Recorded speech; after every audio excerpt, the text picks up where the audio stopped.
பக்தி என்பது சாதனா பக்தி, சாத்திய பக்தி என இருவகைப்படுத்துகிறார் ஸ்ரீ சங்கரர். சாதன பூர்த்தியால் பெறப்படுவது சாத்திய பக்தி. இதுவே பிரேம பக்தி. இந்நிலையில் பக்திக்காகவே பக்தி. காரணம் சொல்லி நிரூபிக்கப்பட முடியாத தாயின் பாசம் போன்றது. கண்களால் காணப்படாத கருவில் வளரும் குழந்தைக்காக நியமங்களும் விரதங்களும் கடைபிடிக்கிறாள் தாய். பெற்றெடுத்த பின் கண்களால் கண்டபின் அதற்கே ஆட்பட்டவள் ஆகிறாள். முதல் நிலையில் எழும் பாசம் ஸ்தூலம். இரண்டாவது நிலையில் குழந்தை பிறந்தபின் எழும் பாசம் சூக்ஷ்மம். அறியாமல் காணாமல் உணர மட்டும் கூடிய நிலை ஸ்தூலம் எனப்படும். அறிந்தபின் கண்டபின் அனுபவிக்க விழையும் அனுபவிக்கும் நிலை சூக்ஷ்மம். பக்தியும் இப்படித்தான் என்று கூறுகிறார் ஸ்ரீ சங்கரர். மரமோ செடியோ கொடியோ பூத்தால்தான் பழம். மலர் மலர்ந்தாலே மனம். மனம் எழுந்தாலே மனம் லயிக்கிறது. மனம் வசமானாலே பிருந்தாவனமாகிறது. மனம் பிருந்தாவனத்தை சென்றடையும் வரையில், பிருந்தாவனமாகும் வரையில் ஸ்தூல பக்தி அவசியம். பிருந்தாவனமாகிவிட்டால் கிருஷ்ணன் வந்துதான் ஆக வேண்டும். கிருஷ்ணன் வந்தபின் பிரேமரசம் திண்ணம், வாழ்வில் மிகும் வண்ணம். ஒரு சமயம் சீடன் ஆச்சாரியரை பார்த்து ஸ்தூல பக்தி என்றால் என்ன, சூக்ஷ்ம பக்தி என்றால் என்ன, முதலாவது எவ்வாறு இரண்டாவது நிலைக்கு கொண்டு சேர்க்கும் என்று வினவினான். இதற்கு வழி கூறுகிறார் ஆதிசங்கரர்.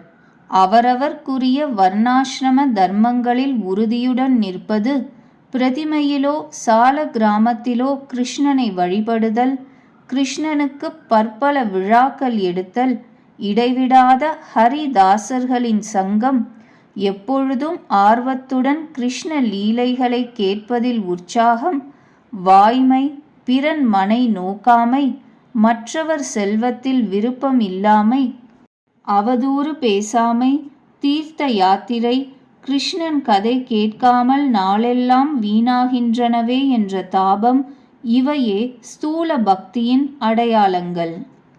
இவை பாகவத ஸ்ரவணத்தாலேயே ஏற்படும். ஹிருதி ஆவிசதே ஹரிஹி என்று தன் கதை கேட்பவன் செவிகள் வழியே கிருஷ்ணன் புகுகின்றான், நெஞ்சில் உறைகின்றான். தான் தங்கும் இடம் ஆதலின் கிருஷ்ணன் தானே நம் நெஞ்சை சுத்தப்படுத்தி விடுகிறான். வெளிச்சமில்லாமல் அஞ்ஞான இருளில் மூழ்கி இருந்த சித்தத்தை ஞான வெளிச்சத்தால் பிரகாசிக்கச் செய்கிறான். ஸ்ரீ சங்கரர் தனக்கே உரித்தான பாணியில் சூக்ஷ்ம பக்தி எப்படிப்பட்டது என்று விவரிக்கிறார். ஸ்மிருதி சத் புராண வாக்யைஹி யதா ஸ்ருதாயாம் ஹரேர் மூர்த்தௌ மானச பூஜாபியாசோ விஜான நிவாசே அபிதாத்பர்யம். இதன் பொருள், ஸ்மிருதிகள் என்று சொல்லக்கூடிய தர்ம சாஸ்திரங்களிலும் விஷ்ணு புராணம், ஸ்ரீமத் பாகவதம் போன்ற சாத்விக புராணங்களிலும் சொல்லிய வண்ணம் நெஞ்சில் ஹரியின் வடிவை தியானிப்பதும், மானசீகமாக உபசாரங்கள் செய்து பூஜிப்பதும், தனித்திருந்து கனிவாய் சிந்தித்திருப்பதும் சூக்ஷ்ம பக்தியாகும்.